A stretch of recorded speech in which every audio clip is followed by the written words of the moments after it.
नमस्कार दोस्तों, आज सभी का स्वागत है हमारे चैनल पर रेलवे, एसएससी और राजस्थान की सभी अपडेट के लिए।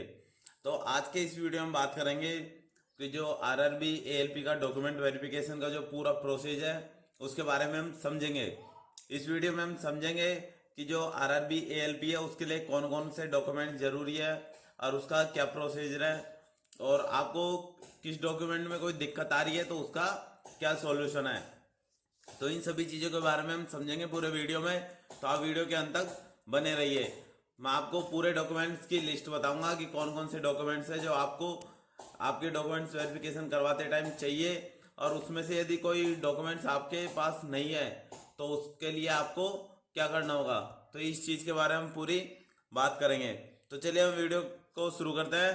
तो देखिए दोस्तों, आरआरबी का जैसे हमारा एएलपी का साइको रिजल्ट आ जाता है, जैसे हमारा साइको का रिजल्ट आ जाता है उसके बाद हमारी फाइनल कट ऑफ बनती है। अब ये फाइनल कट ऑफ में क्या होता है कि जितनी हमारी वैकेंसी है तो वैकेंसी के इक्वल मतलब 1:1 रेशियो में हमारी एक लिस्ट जारी होती है, जिसमें हमारा मतलब जिसमें जो लिस्ट होती है उसमें उसके लिए डॉक्यूमेंट्स के लिए और मेडिकल के लिए बुलाया जाता है। अब ये जो डॉक्यूमेंट्स वेरिफिकेशन होता है और जो मेडिकल होता है ये दोनों एक साथ होते हैं। जैसे पहले डॉक्यूमेंट्स होता है तो डॉक्यूमेंट्स होने के लगभग एक दिन बाद या 2 दिन बाद आपका मेडिकल स्टार्ट किया जाता है। मेडिकल में आपको 2 से 3 दिन लग सकते हैं, और मेडिकल जो आपका डीवी होता है वो आपका एक दिन में कंप्लीट हो जाता है। तो चलिए हम डीवी का पूरा प्रोसेस समझते हैं कि किस किस प्रकार ये आपका डीवी होता है। तो इसमें सबसे पहले क्या होगा कि आपका रिजल्ट आएगा, और जो रिजल्ट आएगा उसमें आपकी फाइनल कट ऑफ आती है। और फाइनल कट ऑफ में जब आपका नाम आ जाता है तो आपके लिए उसके लिए आपको जो आपकी वेबसाइट होती है अपने जोन की, वहाँ से आपको एक एडमिट कार्ड मिलता है जो कि आपका डॉक्यूमेंट्स वेरिफिकेशन के लिए एडमिट कार्ड होता है। और जब ये एडमिट कार्ड होता है तो आपको ओरिजिनल डॉक्यूमेंट्स लेके आपको जो भी आपका जोन का हेडक्वार्टर है वहाँ पे आपको जाना होता है। तो चलिए अब हम बात करते हैं कि कौन कौन से डॉक्यूमेंट्स आपको लेके जाने होते हैं।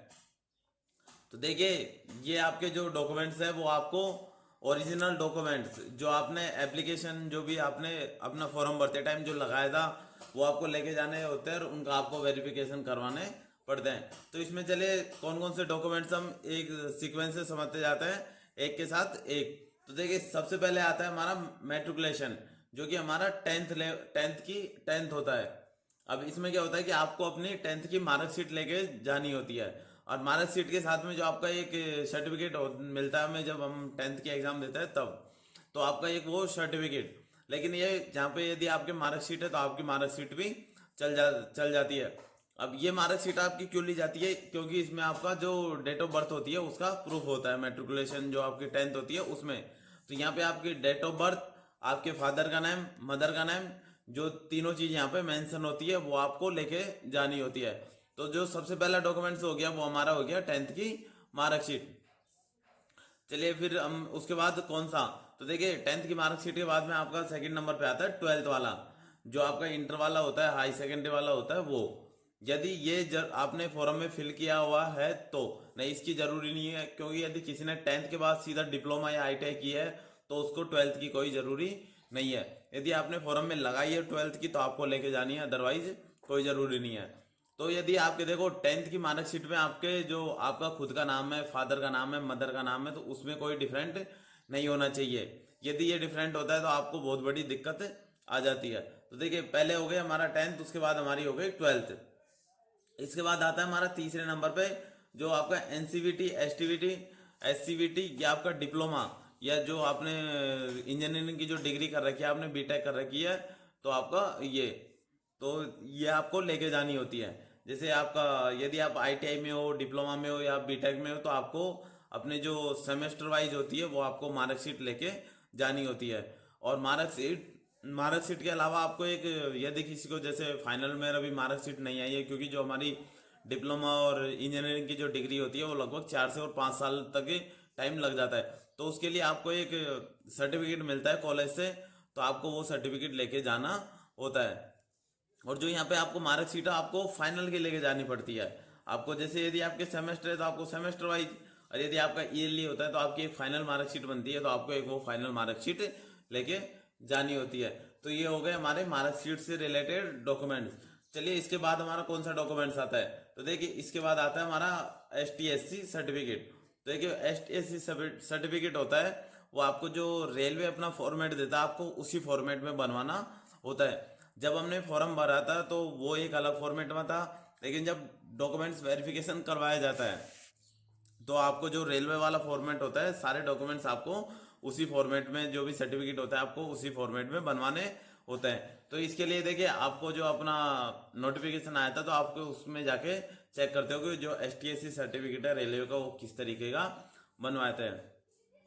दूसरा था हमारा OBC का NCL certificate, non criminal layer वाला सर्टिफिकेट। तो ये भी आपको जो आपका आपका रेलवे का जो सर्टिफिकेट फॉर्मेट होता है रेलवे फॉर्मेट में आपको बनवाना होता है। देखिए ये जो सर्टिफिकेट है STSC और OBC सर्टिफिकेट, इसकी सबसे बड़ी दिक्कत है कि आपको जो सर्टिफिकेट आपने फॉर्म भरते टाइम फिल किया हुआ था, आपने जो एप्लीकेशन फॉर्म भरते टाइम आपने फिल किया था, आपको सेम सर्टिफिकेट चाहिए।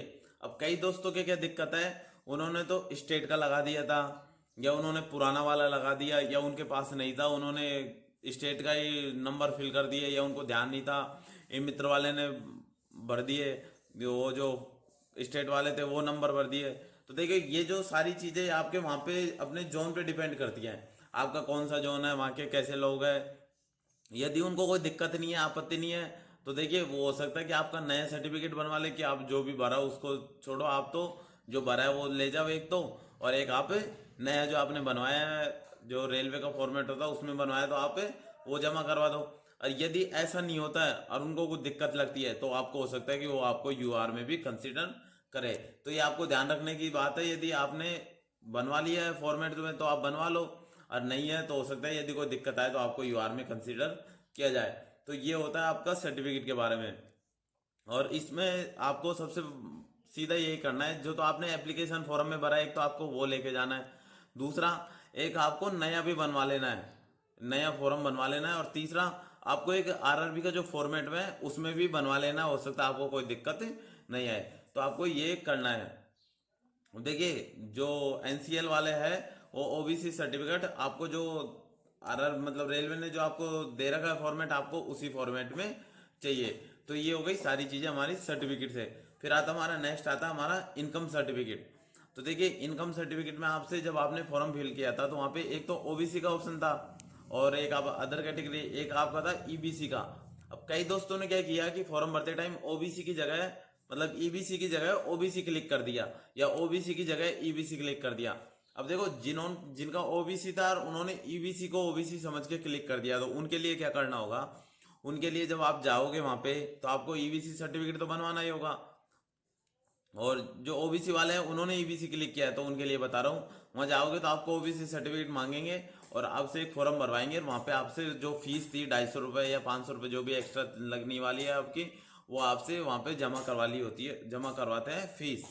तो आपका जो सर्टिफिकेट होता है यदि आप EBC आपने क्लिक किया है EBC, तो आपको EBC सर्टिफिकेट बनवाना होगा, वो उसके लिए भी आपको फॉर्मेट मिल जाएगा।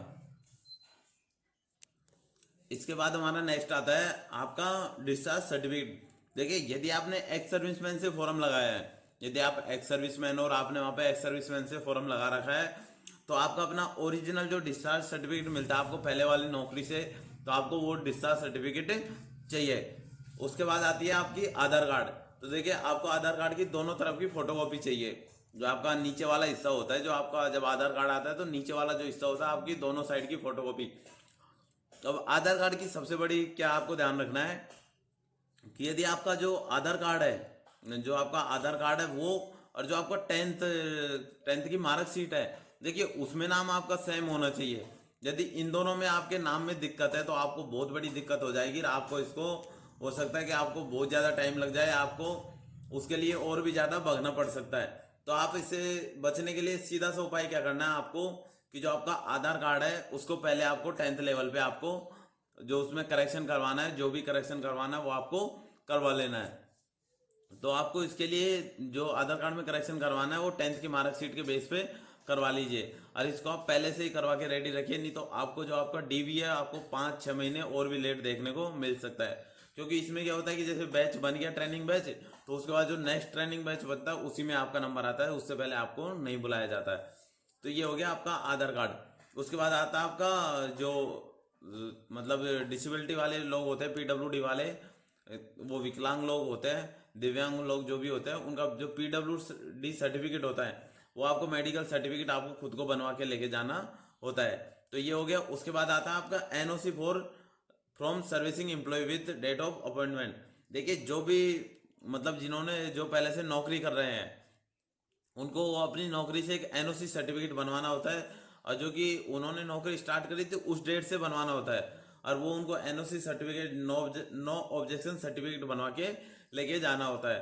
अब ये NOC from servicing defence personal with the probable date of discharge. देखिए ये जो डिफेंस वाले जो डिफेंस में नौकरी करते हैं उनको भी एनओसी सर्टिफिकेट बनवा के लेके जाना पड़ता है, और ये प्रोडेबल होता है जो कि आपकी डिस्चार्ज डेट से होता है।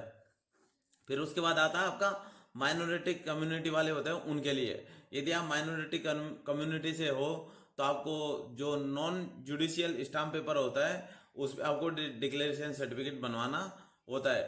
इसके बाद आता है, देखिए यदि आपने नाम चेंज करवा रखा है, देखिए आपने फॉर्म भरती टाइम आपका नाम कुछ और था और आपने उसको नया नाम करवा के कोई भी आपने करेक्शन करवा दिया, कोई भी चेंज करवाया है, तो आपको देखिए गजट से नोटिफिकेशन और आपको जो लीगल डॉक्यूमेंट्स होता है वो आपको करवाना पड़ता है। एक जो होता है गजट नोटिफिकेशन उसके लिए वो करवाना पड़ता है आपको, यदि आपने नाम चेंज करवाया हुआ है तो।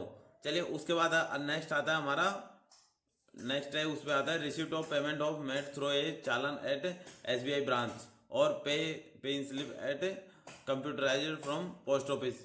ये आपको एक पेमेंट के लिए जो भी पोस्ट ऑफिस होता है अपना एसबीआई ब्रांच से अपना जो खाता होता है वो आपको एसबीआई ब्रांच में ही रखना पड़ता है। फिर उसके बाद आता है कि जो हमारे ट्रांसजेंडर है, जो कि ट्रांसजेंडर कम्युनिटी से आते हैं, उन कैंडिडेट को एक सेल्फ सर्टिफिकेशन बनता है उनका, वो उनको चाहिएगा। उसके बाद आता है हमारा जो जम्मू कश्मीर से है उनको डोमिसाइल सर्टिफिकेट जरूरी है, जो हमारे जम्मू कश्मीर एरिया से है उनके लिए है ये। फिर आता है कि जो certificate of eligibility from government of India, और ये जो सर्टिफिकेट आपको गवर्नमेंट ऑफ इंडिया से ही जरूरी है, मतलब ये आपको सेंट्रल वाला चाहिएगा, इसमें भी आपको स्टेट वाला नहीं चाहिए। उसके बाद आता है हमारा डिवोर्स के लिए। देखिए जिन्होंने भी फॉर्म में डिवोर्स से फॉर्म लगा रखा है उनको डिवोर्स के लिए एक from the component court of law applicable affidavit stating that the candidate from not remaining. देखिए उनको एक एफिडेविट बनवाना पड़ता है कि उन्होंने अभी कोई शादी नहीं करी है। ये डिवोर्स के लिए होता है कि अभी उनकी कोई शादी नहीं हुई है और अभी वो डिवोर्स पे ही है। तो ये हो गया पूरा। और एक उनको मतलब जिनसे पहले शादी थी वो विधवा हुई है तो उनको एक डेथ सर्टिफिकेट लगाना होता है कि हाँ मैं इसके साथ मेरी शादी थी और मैं यहाँ पे विधवा हो चुकी हूँ और मैंने अभी तक कोई शादी नहीं करी है, तो ये आपको पूरा एफिडेविट बनवाना पड़ता है। चलिए ये सारा हो गया हमारा पूरा प्रोसेस, हमने बता दिया कि कौन कौन से। एक बार मैं स्टार्टिंग से आपको रिपीट कर देता हूँ। देखिए सबसे पहले तो आपको 10th की मार्कशीट, 10th की मार्कशीट में आपको ध्यान रखना होगा नाम का, आपको डेट ऑफ बर्थ, खुद का नाम, फादर्स नेम, मदर्स नेम, ये सारी चीज़ें आपको 10th की मार्कशीट में है वही चाहिए। और उसके अलावा यदि आपके आधार कार्ड में डिफरेंट है तो आपको आधार कार्ड में सही कर लेनी है। उसके बाद आपको 12th की यदि आपने फॉर्म में लगा रखी है तो, यदि आपने फॉर्म में नहीं लगाई है तो आपको कोई दिक्कत नहीं है, आपका चल जाएगा। चलिए उसके बाद आती है हमारी एनसीवीटी या एसटीवीटी या डिप्लोमा और बीटेक की सर्टिफिकेट। यदि देखिए आप आईटीआई से हो तो आपको आईटीआई एनसीवीटी या एसटीवीटी, या फिर आप डिप्लोमा से हो आपने पॉलिटेक्निक करे है तो आपको डिप्लोमा के फॉर्म, और आपने बीटेक से हो तो आपको इंजीनियरिंग की डिग्री, ये सारी आपको चाहिएगी। और यदि आपकी अभी डिग्री नहीं आई है तो आपको एक कॉलेज से आपको एक सर्टिफिकेट मिलता है, तो आपको सर्टिफिकेट चाहिएगा। उसके बाद आपका आता है एनसीएल सर्टिफिकेट, जो कि यदि आपने ओबीसी एनसीएल से हो तो आपको ओबीसी एनसीएल का सर्टिफिकेट चाहिए, जो कि आपको रेलवे के फॉर्मेट में, एसटीएससी से हो तो आपको उसका, ईबीसी से हो तो आपको उसका भी एक सर्टिफिकेट बनवाना होगा। यदि आप एक्स सर्विसमैन हो तो आपको डिस्चार्ज सर्टिफिकेट बनवाना होगा, जो कि आपको ओरिजिनल लेके जाना है। उसके बाद आपको फोटोकॉपी चाहिए आधार कार्ड की दोनों तरफ से। आधार कार्ड आपका यदि करेक्शन नहीं है 10th की मार्कशीट जैसा तो आपको वो करवा लेना है। उसके बाद आपको मेडिकल सर्टिफिकेट, यदि आप पीडब्ल्यूडी कैंडिडेट हो तो आपको एक मेडिकल सर्टिफिकेट बनवाना होगा। यदि आप सर्विस एम्प्लॉय हो तो आपको एक एनओसी नो ऑब्जेक्शन सर्टिफिकेट बनवाना होगा, जो कि आपको डेट ऑफ अपॉइंटमेंट से बनवाना होगा। यदि आप डिफेंस में हो तो आपको भी एक एनओसी बनवानी होगी, और ये आपकी प्रोबेबल डेट ऑफ डिस्चार्ज से होगी। यदि आप माइनॉरिटी कम्युनिटी से हो तो भी आपको एक नॉन जुडिशियल स्टाम्प पेपर पे आपको एक डिक्लेरेशन बनवाना होगा। यदि आप उसके बाद आपने यदि कोई नाम में चेंज कर रखा है तो आपको एक गजट नोटिफिकेशन करवा के आपको उसका भी बनवाना होगा। यदि आप ट्रांसजेंडर हो तो एक सेल्फ सर्टिफिकेशन बनता है वो। यदि आप जम्मू कश्मीर से हो तो आपको जो आपका डोमिशियल सर्टिफिकेट है वो जरूरी है, और वो भी आपको सेंट्रल का चाहिए। या आपकी यदि आप डिवोर्स यदि विधवा है तो आपका डिवोर्स हो रखा है किसी का, तो आपको एक उसके लिए भी आपको बनवाना होगा कि अभी आपने एफिडेविट लगवाना होगा कि आपने अभी शादी नहीं करी है। और जो विधवा है तो उसको लिए जो भी जिससे पहले शादी थी उसका डेथ सर्टिफिकेट, और उसके लिए भी एफिडेविट बनवाना होगा कि आपने अभी तक उसके लिए शादी नहीं करी है। तो ये था आपका पूरा प्रोसेस। इसके अलावा मैं एक दो तीन चीज़ें और बता देता हूँ। देखिए, इसमें जो आपके कंसीडर नहीं कर रखी है मैं वो चीज़ बता देता हूँ कि आपको कौन कौन सी चीज़ और चाहिए। देखिए, इसके अलावा चाहिए कि आपको, मैंने यहाँ पे लिख रखा है मैं उसी से बता देता हूँ। चलिए, ये रहा। देखिए, मैंने पूरा डाटा लिख रखा है। तो आपको आपको एक तो आपकी 10th की हो गई मार्कशीट। अब उसके बाद आपकी जो टेक्निकल हो गई वो caste certificate, EWS EBC certificate हो गया, NOC हो गई, आपका जो डिस्चार्ज सर्टिफिकेट हो गया वो, एक माइनॉरिटी वाला और एक डिवोर्स का, सब हो गया। अब देखिए, उसके बाद आता है आपको 10 नंबर पे, आपको चाहिए कि 8 फोटोकॉपी अपनी जो भी आपकी है, तो 8 अपनी जो पासपोर्ट साइज फोटो है, तो आपको 8 फोटो चाहिए। और 8 फोटो वही चाहिए जो आपने एप्लीकेशन फॉर्म में फिल कर रखी थी। आपने एप्लीकेशन फॉर्म फिल किया था उस टाइम पे आपने जो फोटो लगाई थी वो आपको 8 फोटो चाहिए। उसके बाद में जो जितने भी डॉक्यूमेंट्स है वो 2 डॉक्यूमेंट्स चाहिए, दो फोटोकॉपी के सेट चाहिए। जितने भी डॉक्यूमेंट्स है ओरिजिनल 2 फोटोकॉपी के सेट चाहिए। और ये हो गए आपके सेल्फ अटेस्टेड। अब देखिए, इनको क्या करना है, सेल्फ अटेस्टेड होंगे ये आप वहाँ खुद भी कर सकते हो। आपको एक सिग्नेचर करने के और अपना वहाँ पे लिखना है कि ये सेल्फ अटेस्टेड है। तो देखिए, 8 फोटोकॉपी हो गई, 8 फोटो हो गई, और 2 फोटोकॉपी के सेट हो गए सभी डॉक्यूमेंट्स के। चलिए, इसके बाद हमारा 12 नंबर पे आता है कि और क्या। देखिए, मैं सजेस्ट करता हूँ यदि आपने 2 करवा रखी है तो आपको 2 एक्स्ट्रा लेके जानी है। और एक आपका तीसरा नंबर पे जो 12 नंबर पे आता है उसमें अपने मदर और फादर के आपको आधार कार्ड भी रख लेना है, मदर और फादर दोनों के। या आपको हो सके तो ओरिजिनल, नहीं तो आपको फोटोकॉपी हो सकता है। आपको किसी दिक्कत आए तो आपको वो दिक्कत मतलब सामना नहीं करना पड़े। हो सकता है कि आपके कोई मांग ले डॉक्यूमेंट्स, तो आपको आधार कार्ड के, मदर और फादर के दोनों के आधार कार्ड। फिर आता है आपके एडमिट कार्ड। देखिए दोस्तों, आपको एडमिट कार्ड है, जो आपको एडमिट कार्ड चाहिए जो आपके CBT 2 है और जो साइको है उसके, इन दोनों के तो आपको एडमिट कार्ड चाहिए ही। जो भी एडमिट कार्ड भी वो होगा जो आपको आपके एग्जाम हॉल में से दिया था, जिन्होंने वेरिफिकेशन करके दिया था आपको, वो एडमिट कार्ड लेके जाना है। तो ये हो गए आपके सारे। एक चीज़ ध्यान रखना है, आपको फर्जी डॉक्यूमेंट्स नहीं लगाना है। यदि आप फर्जी डॉक्यूमेंट्स लगा के आते हो, जैसे आपका डॉक्यूमेंट्स हो गया, शाम तक आपका डॉक्यूमेंट्स हो गया, आपने फर्जी डॉक्यूमेंट लगा दिया और आप राजी हो रहे हो कि हाँ मेरा तो सब कुछ काम हो गया, ऐसा नहीं है। ये डॉक्यूमेंट्स जाने के बाद ये सारे डॉक्यूमेंट्स ऑनलाइन होते हैं। और ये जो आपकी कॉलेज है या फिर आपका जहाँ से भी स्कूल है, तो वहाँ से आपके ये सारे डॉक्यूमेंट्स जो होते हैं वो वेरीफाई होते हैं। तो आपको ये चीज़ें ध्यान रखनी। यदि आप फर्जी पाए जाते हो तो आपको हमेशा के लिए डिबार कर दिया जाएगा, और हो सकता है कि आपके कानूनी कार्रवाई भी की जाए आपके ऊपर। तो ये आपके सारे डॉक्यूमेंट्स हो गए। एक थी आपकी जो पुलिस वेरिफिकेशन होता है वो। तो देखिए, इसके लिए मैं बता दूं कि जो आपका पुलिस वेरिफिकेशन होता है, जब आपकी ट्रेनिंग वगैरह स्टार्ट हो जाती है, तो ये आपकी जो पुलिस वेरिफिकेशन होता है वो आपका रेलवे बोर्ड खुद करवाता है।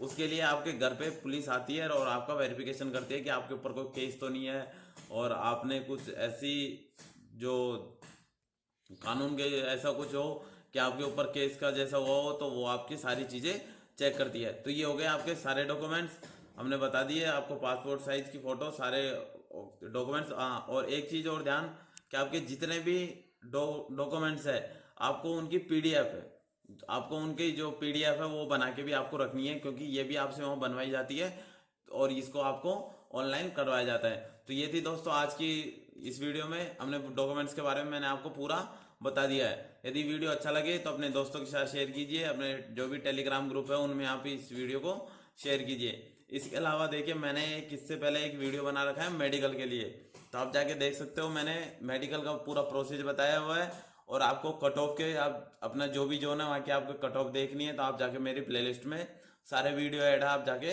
देख सकते हो।